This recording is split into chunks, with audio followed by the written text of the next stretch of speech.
ஃப்ரெண்ட்ஸோட போய் குளிக்கிறதுக்கு ஒரு தரமான ஸ்பாட்டு. அதுவும் நம்ம தென்காசியிலேருந்து 33 கிலோமீட்டர் தூரத்தில் தான் இந்த அருவி இருக்குது. இந்த அருவியோட பேர் தகடுபாறை அருவின்னு சொல்லுவாங்க. இந்த அருவியில் நம்ம நின்றுக்கிட்டுலாம் குளிக்க முடியாது, படுத்துக்கிட்டே தான் குளிக்க முடியும், இல்லைனா உட்கார்ந்து தான் குளிக்க முடியும்.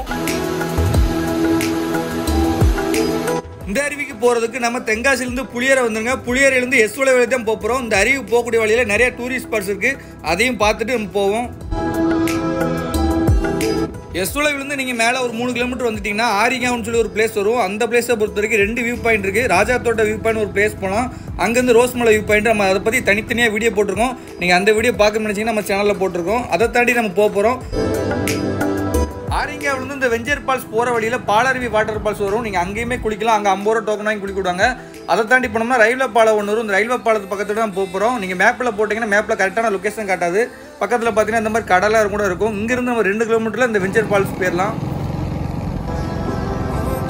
இந்த அருவியை சில பேர் வெஞ்சர் ஃபால்ஸ் சொல்லுவாங்க, சில பேர் தகடுபாறை அருவி சொல்லுவாங்க. நம்ம போகக்கூடிய வழியில் ரோடு 2ஆக பிரியும். ரைட் சைடில் போனால் வெஞ்சர் ஃபால்ஸ் சொல்லக்கூடிய ப்ரைவேட் ஃபால்ஸ் போகும். நம்ம அங்கே 100 ரூபா கொடுத்து குளிக்கிற மாதிரி இருக்கும். சூப்பராக இருக்கும். அங்கே ஃபேமிலியோடு போனீங்கன்னா அங்கே குளிங்க.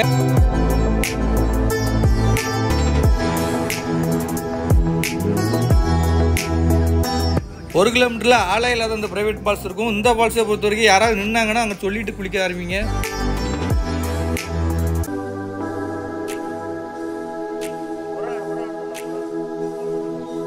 ஆல்ரெடி நாங்கள் போயிருந்தப்போ பக்கத்தில் இருந்த வெஞ்சர் ஃபால்ஸில் குளிச்சுட்டு போயிருந்தனால இந்த வெஞ்சர் ஃபால்ஸ்லாம் குளிக்கல. இதுவுமே பார்த்தீங்கன்னா வெஞ்சர் ஃபால்ஸ் தான் சொல்கிறாங்க. இந்த இடம் முழுக்க பார்த்தீங்கன்னா வெஞ்சர் எஸ்டேட்னு சொல்லி ஒரு ப்ரைவேட் இடத்துல இருக்குது.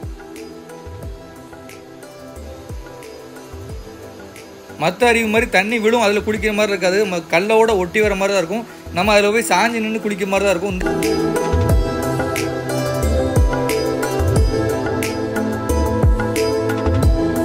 நாங்கள் அந்த அருவிக்கு போயிருந்தப்போ பக்கத்தில் நிறைய பேர் வேலை பார்த்துக்கிட்டு இருந்தாங்க. அவங்க யாருமே குளிக்கல, நாங்கள் தான் குளிக்க போயிருந்தோம்.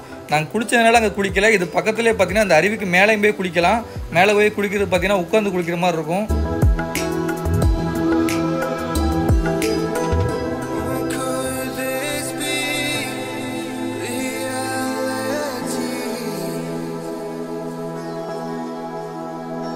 இந்த இடத்துல போகும்போது பார்த்து போகணும், ஏன்னா அட்டாப்பூச்சிலாம் இருக்குன்னு சொல்லி அங்கே வேலை பார்த்தவங்க சொன்னாங்க. ஆனால் எங்கள் கண்ணில் படலை. நாங்கள் மேலே போய் பார்க்க மட்டும் செஞ்சோம்.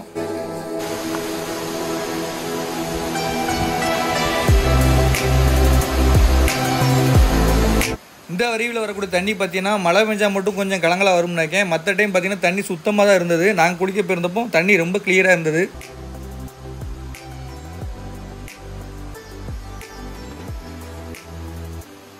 இந்த அருவி வந்து குட்டால அருவி மாதிரி தண்ணி விழும், அதில் குளிச்சுக்கிட்டு இருக்கலாம்னு நினைக்காதீங்க. மற்றபடி விழுந்து குளிக்கிற மாதிரியுமே இருக்காது. இந்த அருவியை பொறுத்த வரைக்கும் நம்ம மூழ்கி குளிக்கிற மாதிரி தான் இருக்கும், இல்லாட்டி படுத்துக்கிட்டே குளிக்கிற மாதிரி தான் இருக்கும். அதை ஏன் வச்சுக்கோங்க.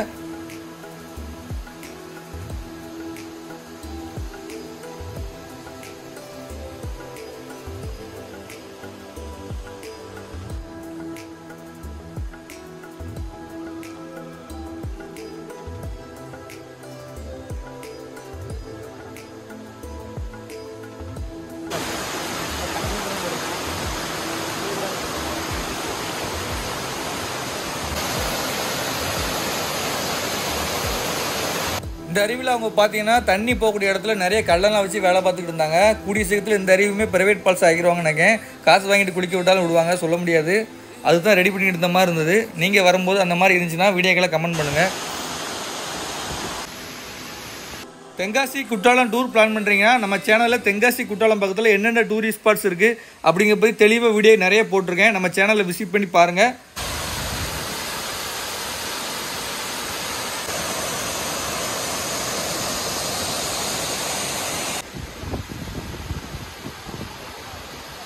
இந்த அருவியில் தனியார் சொத்துங்கனால யாராவது இருந்தாங்கன்னா அவங்கள்ட்ட கேட்டு குளிங்க.